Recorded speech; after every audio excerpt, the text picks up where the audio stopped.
प्रिय प्रतिभागियों, नमस्ते।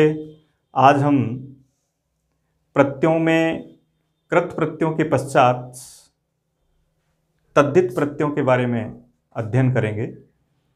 तद्धित प्रत्यय और कृत प्रत्यय जब हमने प्रत्यय प्रारंभ किए थे तो उस कक्षा में दोनों के बीच जो अंतर था उसको बताया था कि कृत और तद्धित में क्या अंतर है। धातु से जुड़ने वाले प्रत्यय कृत प्रत्यय और शब्द से जुड़ने वाले प्रत्यय तद्धित प्रत्यय कहलाते हैं। वहाँ हमने ये भी पढ़ा था कि कुछ ऐसे प्रत्यय जो धातु से जुड़ते तो हैं लेकिन वो कृत प्रत्यय नहीं कहलाते, और वो इसी तरह कुछ ऐसे भी प्रत्यय हैं जो शब्द से जुड़ते हैं लेकिन वो तद्धित प्रत्यय नहीं कहलाते। तो आज हम तद्धित प्रत्ययों के बारे में चर्चा करेंगे। देखिए, सबसे पहले तद्धित प्रत्ययों को पढ़ने से पहले एक विशेष बात है, उस पर ध्यान देना चाहिए। यदि हमको वो नहीं आता है तो इसका मतलब तद्धित प्रत्यय में हम कुछ गलतियां कर सकते हैं, और उस स्थिति को अगर हम जानते हैं तो निश्चित रूप से कई शब्दों को जो गलत हो रहे हैं उनको हम सही सिद्ध कर सकते हैं, सही बता सकते हैं। तो सबसे पहला काम तद्धित प्रत्यय पढ़ने से पहले एक विशेष बात याद रखनी होगी, और वो ये है कि ये जब तद्धित प्रत्यय जो शब्द से जुड़ेंगे, शब्द से जुड़ने के पश्चात उस तद्धित प्रत्यय में जो कुछ शेष रहता है, जो हम जितने भी प्रत्यय पढ़े हैं हमने, उसमें भी मैंने आपको बताया कि जहाँ कृत धातु में कुछ चेंज आते थे, कुछ बदलाव आते थे उन प्रत्ययों की वजह से, तो यहाँ तद्धित प्रत्ययों का बदलाव एक निश्चित बदलाव है जो सभी प्रत्ययों के साथ या तो कुछ प्रत्ययों के साथ होता है या कुछ के साथ नहीं होता है, लेकिन एक जैसा परिवर्तन प्राय इसमें पाया जाता है। वहाँ अलग अलग तरह के परिवर्तन थे। तो इसमें देखो, एक तो ये देखना है कि शब्द से जब भी तद्धित प्रत्यय जुड़ेंगे तो यहाँ उस तद्धित प्रत्यय के साथ तीन तरह की स्थिति सामने आती है। एक तो कोई प्रत्यय ऐसा, ये तीन वर्ण याद रखने होंगे आपको तद्धित प्रत्यय पढ़ने से पहले, क्योंकि तद्धित प्रत्यय का जो परिभाषा थी वो हमने वहीं पढ़ ली कि शब्दों से जुड़ने वाले प्रत्यय तद्धित प्रत्यय कहलाते हैं। तद्धित का संधि विच्छेद तद प्लस हित होता है, और यहाँ पूर्व सवर्ण संधि होती है, अर्थात पूर्व सवर्ण का अर्थात दै के जैसा। और पूर्व सवर्ण संधि में वहाँ नियम पढ़ा था हमने कि उसके पश्चात जो है उसके स्थान पर उससे पूर्व के वर्ण का चौथा अक्षर होता है, यानी ध होता है। और इस तरीके से ये तद प्लस हित के रूप में ये जो शब्द बनेगा तद्धित। समास विग्रह इसका तेभ्य हितः, और ये चतुर्थी तत्पुरुष समास, अर्थात उनका हित, उनका से तात्पर्य शब्दों का हित, यानी इन प्रत्ययों को जोड़ने पर शब्दों का हित होता है, यानी शब्दों से अन्य दूसरे शब्द बनते हैं, और ये इसका संधि विच्छेद है। अब तद्धित प्रत्यय पढ़ने से पहले ये तीन वर्ण हमने याद किए कि ऐसे तद्धित प्रत्यय जिनमें णय, कै अथवा ये की इत संज्ञा होती है। कहने का मतलब ये तीनों में से कोई एक किसी प्रत्यय में से बाहर हो जाता है, इत संज्ञक हो जाता है, तो उनके लिए ये पहला नियम, और जिनमें ये नहीं है उसके लिए दूसरा नियम। पहले नियम में हमको ये याद रखना है कि जब भी किसी प्रत्यय में णय या कै या ये हट रहा हो, उसकी इत संज्ञा हो रही हो, तब वहां उसके लिए प्रथम परिवर्तन एक शब्द होता है ऐसा जिसको हम आदि वृद्धि कहते हैं, और एक ये होता है जिसमें हम आदि वृद्धि करते हैं, एक में आदि वृद्धि नहीं करते। तो याद रखें, जब प्रत्ययों में इनकी इत संज्ञा होती है, यानी ये बाहर होते हैं, तो उस प्रत्यय के साथ जिस शब्द में वो जुड़ेगा उस शब्द में हम आदि वृद्धि का विधान करते हैं। ये आदि वृद्धि क्या है इसको समझना होगा। आदि वृद्धि से तात्पर्य है शब्द का प्रारंभिक स्वर, शब्द के प्रारंभिक स्वर को वृद्धि करते हैं, उसका नाम आदि वृद्धि होता है। जैसे मान लो ये एक शब्द लिखा मैंने, वसुदेव। अब इस वसुदेव में व में ए ये शब्द का प्रारंभिक स्वर है। इस प्रारंभिक स्वर को हम आदि वृद्धि करेंगे। आदि वृद्धि से तात्पर्य वृद्धि सूचक वर्ण हमने पढ़ लिए, वृद्धि संज्ञा। वह 3 वर्ण आए थे, आ, आई और औ। ये 3 वृद्धि संज्ञक वर्ण है। कहने का तात्पर्य यह है कि जब भी ये प्रत्यय जुड़ेंगे इस तरह के तद्धित प्रत्यय, तो शब्द का जो प्रारंभिक स्वर है उसके स्थान पर इन तीनों में से कोई एक वृद्धि करनी है जो उससे संबंधित है। जैसे ए है तो ए से संबंधित आ है, इसका मतलब आ वृद्धि हो जाएगी। इसी तरह जैसे ई है, ई से संबंधित आई वृद्धि हो जाएगी। जैसे ऊ है, ऊ से संबंधित अवृद्धि हो जाएगी। तो यहां जैसे मान लो हमने एक प्रत्यय किया अण, अब इस अण प्रत्यय के रूप में ए शेष रहता है और इसमें णय हटता है, इसका मतलब ये णय इससे जुड़ा हुआ है। तो जब अब ये प्रत्यय जोड़ेंगे तब इसका मतलब उसको आदि वृद्धि करना है। आदि वृद्धि से तात्पर्य उस ए को बढ़ाना है, तो यहां आ हो जाएगा। इसलिए वसुदेव में जब अण प्रत्यय करते हैं तो शब्द वासुदेव बनता है। ए के स्थान पर आ वृद्धि की जाती है। तद्धित प्रत्ययों में इस तरह के प्रत्यय जहां भी होंगे वहां पहले उस शब्द का प्रारंभिक जो स्वर है उसके स्थान पर इस प्रकार से वृद्धि की जाती है। जैसे मान लो ये विज्ञान शब्द है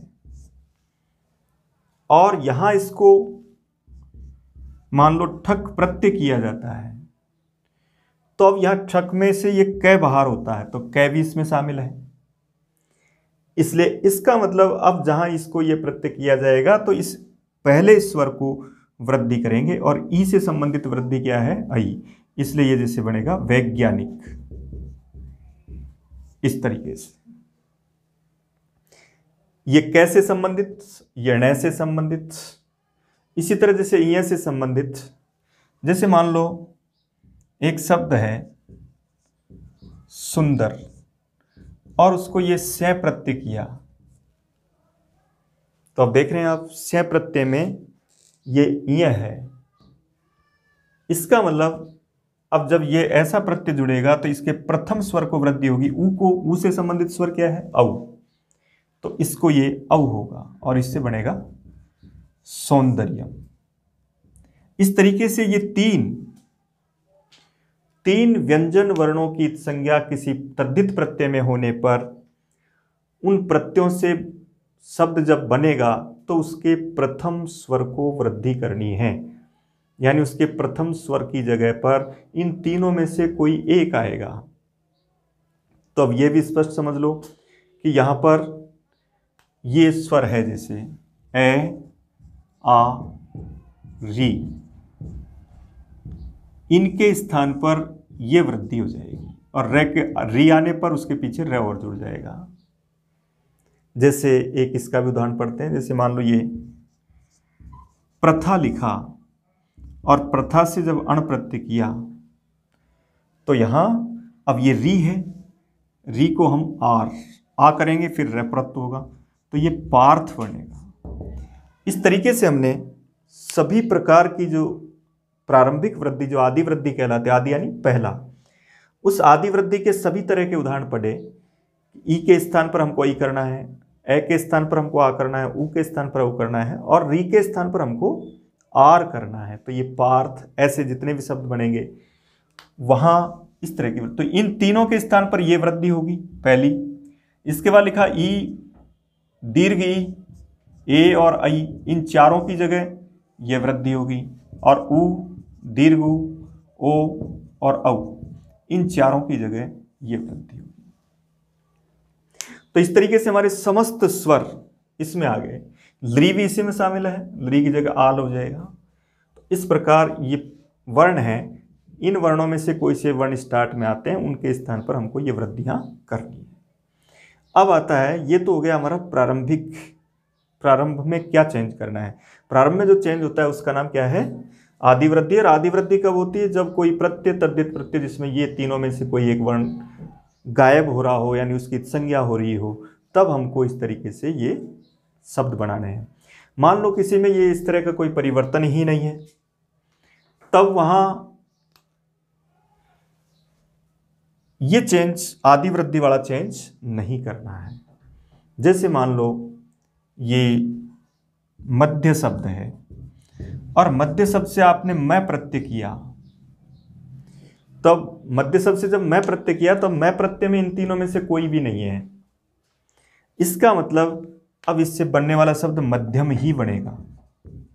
यहां ए को आ नहीं करेंगे, यानी यहां आदि वृद्धि नहीं होगी। तो ये था तद्धित प्रत्यय का प्रथम स्टेप, जिसमें हम पढ़ रहे थे कि किसी भी शब्द से तद्धित प्रत्यय जोड़ने पर पहला बिंदु क्या याद रखना है कि उन प्रत्ययों में अगर ये तीनों में से कोई एक वर्णित संज्ञक है, तो वहां उसके उस शब्द का प्रारंभिक स्वर को आदि वृद्धि करनी होती है। आदि वृद्धि से तात्पर्य है उसके ए और आ और री को आवृद्धि करते हैं। ई, इन चारों की जगह ये लिखते हैं और इन चारों की जगह ये लिखते हैं। कहने का मतलब उनमें आई ही आ सकता है, औ आ सकता है या आ सकता है। इन तीनों के अलावा चौथा कोई स्वर नहीं आएगा। तो आपने देखे होंगे इस तरह के सभी शब्द कई जगह पर ऐसा ही लिखा रहता है कि जहाँ पर जैसे वसुदेव से वासुदेव लिखा है, जैसे मनु से मानव लिखा है, रघु से राघव लिखा है। जैसे मान लो शिव शब्द है, और शिव शब्द से जब अण प्रत्यय करेंगे तो इसका मतलब अण में नय है, इसका मतलब ये ई को आई हो जाएगा, तो ये क्या बनेगा, शैव। तो शिव शब्द से अण प्रत्यय करने पर शैव शब्द होता है, उसके ई के स्थान पर हमको आई वृद्धि करनी होती है। यह तो हो गया प्रारंभिक शब्द के प्रारंभिक स्वर को परिवर्तन होगा या नहीं होगा। होगा तब ये प्रत्यय होंगे और नहीं होगा तो ये प्रत्यय नहीं होंगे। ये तो हो गया स्टार्ट। अब एक परिवर्तन अंत में भी होता है, शब्द के अंत में। जैसे मान लो यहां लिखा आपने, जैसे वसुदेव शब्द ही लिखा। अब वसुदेव शब्द से पीछे आपने अण प्रत्यय किया, तो अण में क्या बच रहा है, ए।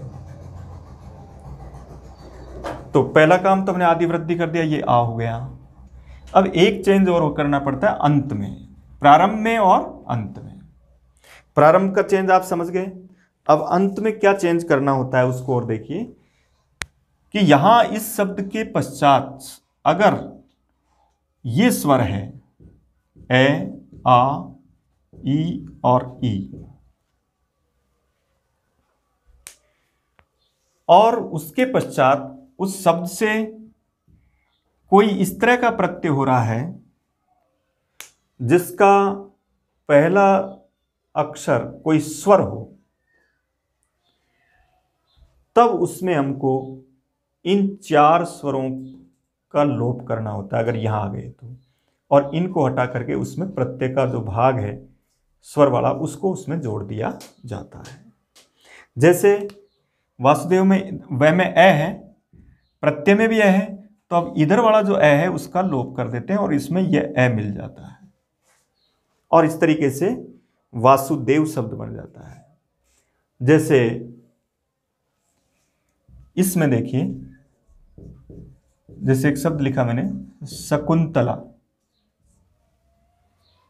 अब शकुंतला से जब अण प्रत्यय करेंगे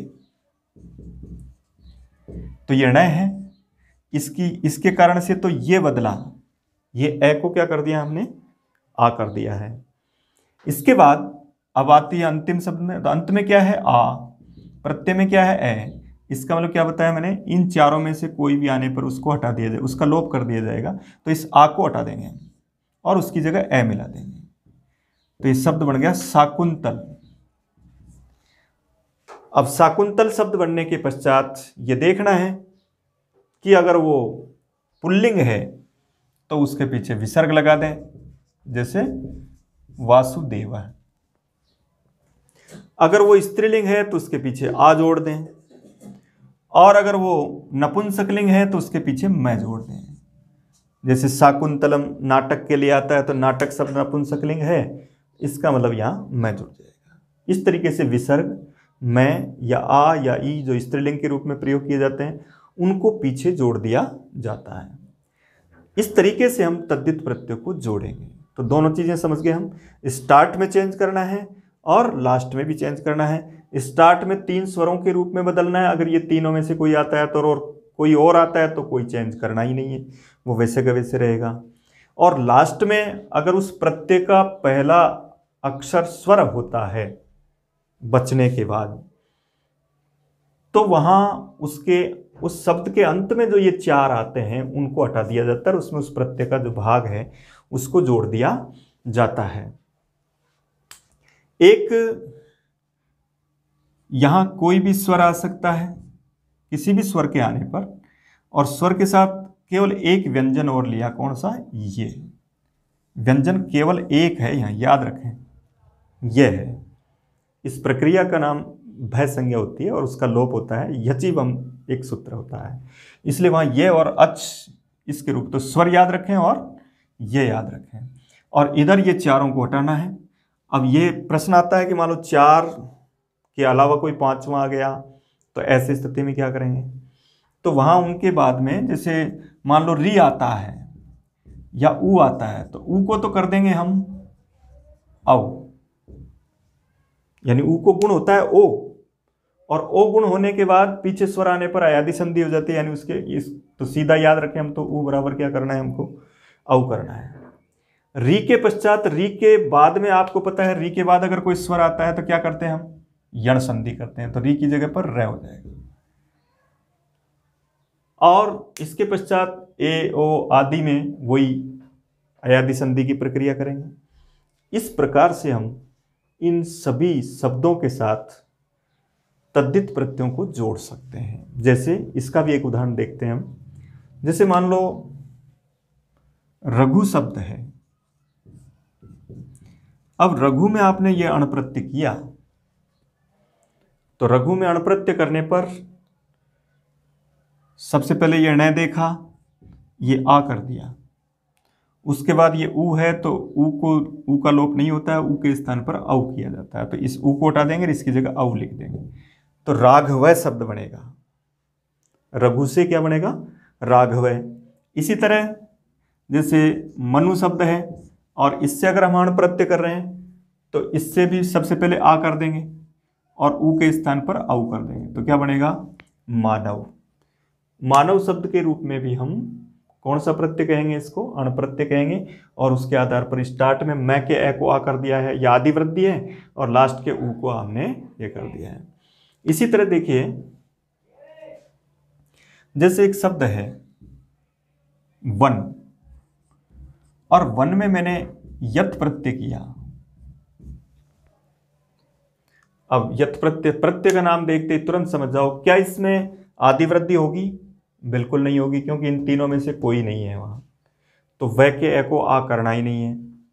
फिर क्या अंतिम में परिवर्तन होगा? बिल्कुल होगा, क्योंकि अंतिम में तब परिवर्तन होता है या तो स्वर हो या फिर ये हो, तो ये स्टार्ट है, इसलिए क्या करेंगे हम? ए का लोप कर देंगे, इसमें से न के ए का लोप कर देंगे, तो ये न आधा हो जाएगा, और ये क्या बनेगा?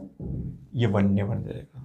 तय का तो लोप है, ये बसता है उसमें, तो वन्य शब्द पुल्लिंग में बना। इसलिए वन्य का मतलब यहाँ यत प्रत्यय है ये, क्योंकि यत प्रत्यय जोड़ने पर इधर के ए का लोप हो जाता है। इस तरीके से हम वन्य शब्द बनाते हैं। इसी तरह जैसे ग्राम्य शब्द बनेगा, तो तद्धित प्रत्ययों को पढ़ने से पहले ये नियम आना जरूरी है। इसमें 2 बातें बताई मैंने आपको, एक तो आदि वृद्धि करते हैं, और एक अंत के स्वर का लोप होता है या नहीं होता है, कब होता है उसके रूप में। अब मान लो जैसे पीछे कोई स्वर नहीं हो और यह नहीं हो, तब वहाँ कोई चेंज नहीं करेंगे। जैसे ये उदाहरण दोनों ही तरह का उदाहरण है, इसमें स्टार्ट में भी कोई चेंज नहीं हो रहा, लास्ट में भी यह के का लोप नहीं कर रहे हैं, क्योंकि उसके पीछे मैं है, न तो वो स्वर है न वो ये है। इस तरीके से मध्यम शब्द बनेगा। ऐसे सभी शब्द, जैसे मान लो ये नी एक उपसर्ग है, और नी उपसर्ग से एक प्रत्यय होता है त्यप। अब देख रहे हो आप, प्रत्यय का नाम पढ़ा आपने त्यप, इसका मतलब यहां न तो यह है न यह है न यह, और इसमें ये पैकित संज्ञा होकर के त्य बसता है। ठीक है, तो अब बताओ इसमें स्टार्ट में तो कोई चेंज होगा ही नहीं और इसके लास्ट को भी कोई चेंज नहीं होगा, तो ये नित्य ही शब्द बनेगा। कुछ शब्द ऐसे भी मिल सकते हैं आपको जिसमें एक ही स्वर होता है, वही आदि होता है और वही अंत होता है, तो उसके रूप में हम आदि वृद्धि के रूप में प्रयोग करते हैं। और आदि वृद्धि जब आपने कर दी तो उसको आई हो जाएगा, और आई के बाद उसको आपको कोई चेंज करना ही नहीं है, उसका लोप से पहले वृद्धि करनी है। और ऐसी स्थिति में वहाँ इस तरह के जितने भी उदाहरण हैं उनको हम आराम से कर सकते हैं। अब मान लो कोई ऐसा प्रत्यय नहीं जिसके पीछे स्वर और ये नहीं है, तो पीछे से लोप नहीं करेंगे उसका, स्टार्ट में भी कोई वृद्धि नहीं करेंगे। अब देखिए जैसे अण प्रत्यय के हम उदाहरण पढ़ रहे हैं कुछ, इन शब्दों के साथ देखिए सभी तरह के शब्द हैं इसमें, इकारांत उकारांत जिनमें स्टार्ट में ई आ रहा है, ए आ रहा है, सभी तरह के उदाहरण आने चाहिए उसमें। तो अण प्रत्यय के बारे में मैंने पहले बता ही दिया। अब आपको सिर्फ ये देखना है, देखो तद्धित प्रत्यय की जो प्रारंभिक प्रस्तावना थी उसको आपने पढ़ लिया, उसके आधार पर अब आपको ये नहीं देखना है, आपको सिर्फ उसमें इस तरह की स्थिति के रूप में आना है कि इस प्रत्यय में कौन सा वर्ण इत संज्ञक है, तो यहाँ ण इत संज्ञक है और इसमें ए बसता है, केवल इतना याद रखो। अण प्रत्यय से संबंधित अण प्रत्यय में ए बसता है, इसका मतलब इसमें ण की इत संज्ञा होती है। तो ण हमारे 3 अक्षरों में आते हैं, ण यह क जो मैंने पहले बताया, तो इसका मतलब इस प्रत्यय को जोड़ने पर सबसे पहला काम आप शब्द का प्रारंभिक अक्षर में वृद्धि कर देंगे, आदि वृद्धि करेंगे। और फिर मैंने क्या बताया था आपको कि लास्ट में अगर ए आ ई और ई आता है तो इनका लोप करना है, उ आता है तो औ करना है, और री आता है तो उसको रे करना है। और इधर स्टार्ट में आपको आदि वृद्धि करनी है। आदि वृद्धि से 3 अक्षरों के बारे में जानते हैं हम, आ, आई और औ। अब आप पूरे के पूरे 18 जो उदाहरण मैंने लिखे हैं उन सब में आप आराम से अण प्रत्यय जोड़ सकते हैं। देखिए सबसे पहले सहदेव, तो ए को आ कर दो, इसके बाद लास्ट में लिखा आपने सहादेव। अब यहाँ इसमें भी ए है, इसमें भी है, तो इस ए को हटा देंगे, उसकी जगह इस ए को जोड़ देंगे, यानी कोई चेंज नहीं होगा। और पुल्लिंग शब्द है तो विसर्ग लगा देंगे, इस तरीके से करना है। तो सहादेव। इसके बाद अगला देखो, अब अश्वपति में आ कर दो इसको,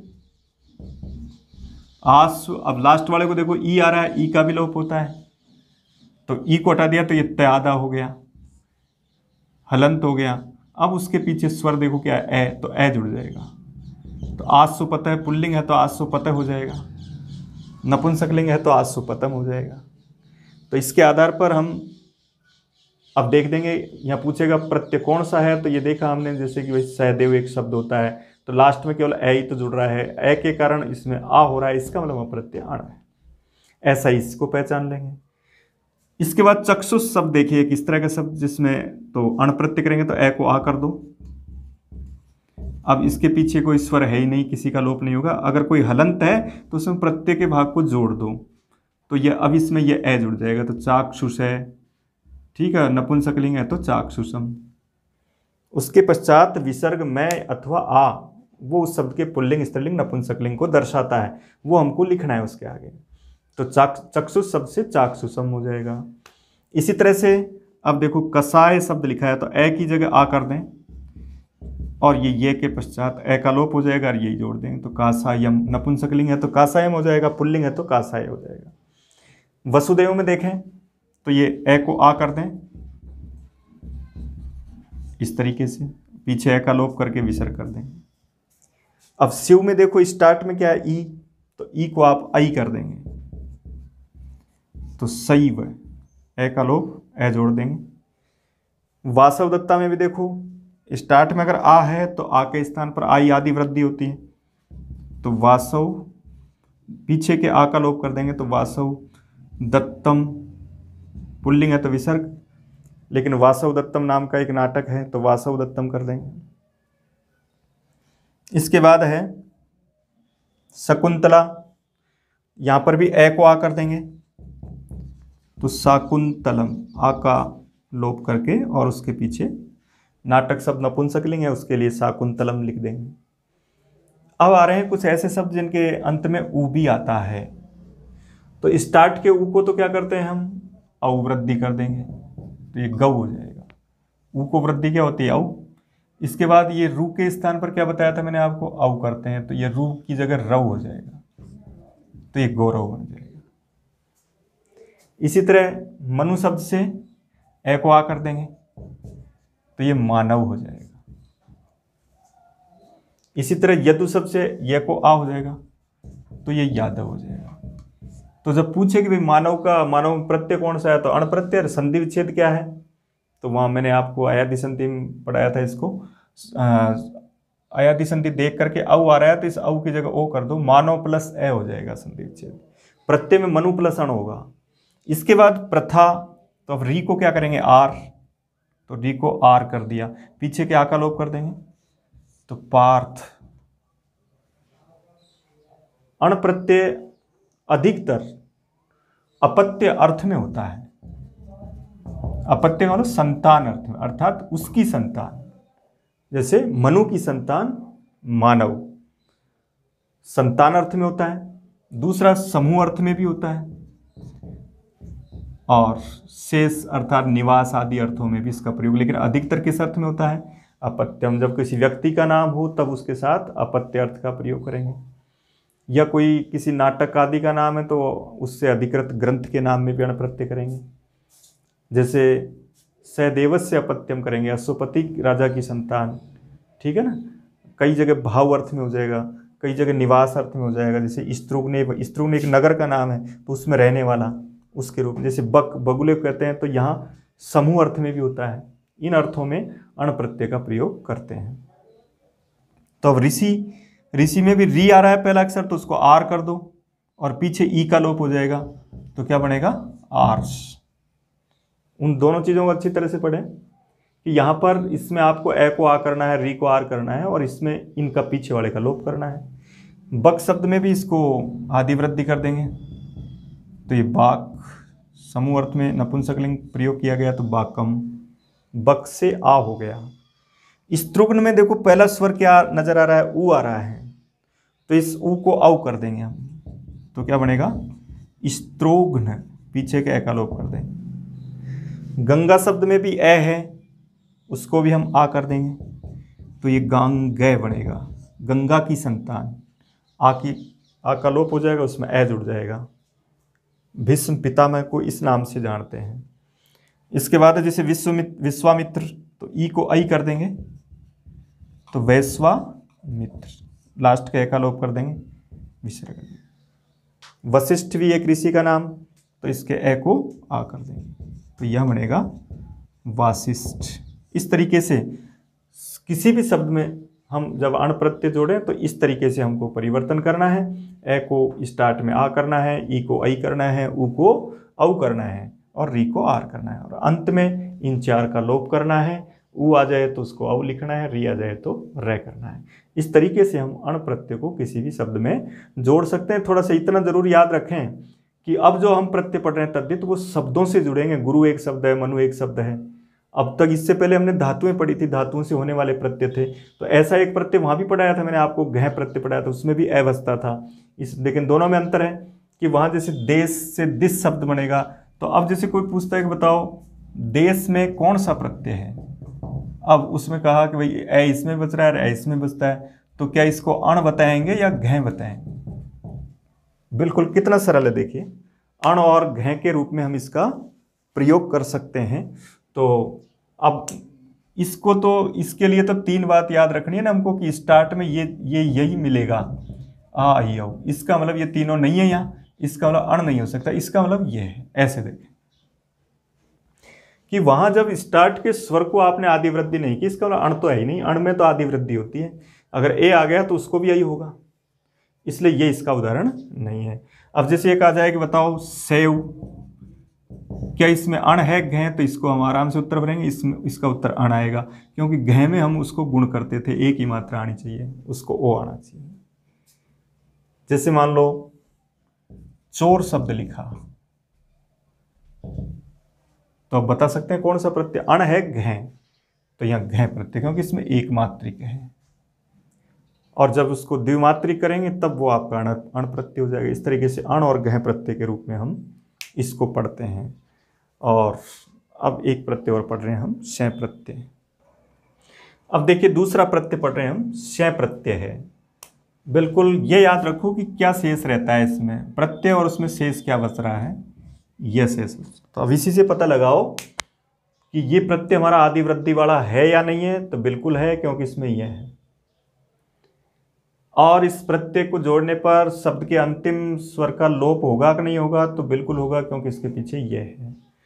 पूरे तद्धित प्रत्यय को पढ़ने के लिए सिर्फ एक ऐसा सूत्र आप स्टार्ट में ही बना लें जिससे पता लग जाए आपको कि इधर अगर प्रत्यय में ये ण, ये और क आता है तो यहाँ आदि वृद्धि होगी। आदि वृद्धि से तात्पर्य आ, आई, औ होगा, परिवर्तन होगा ये।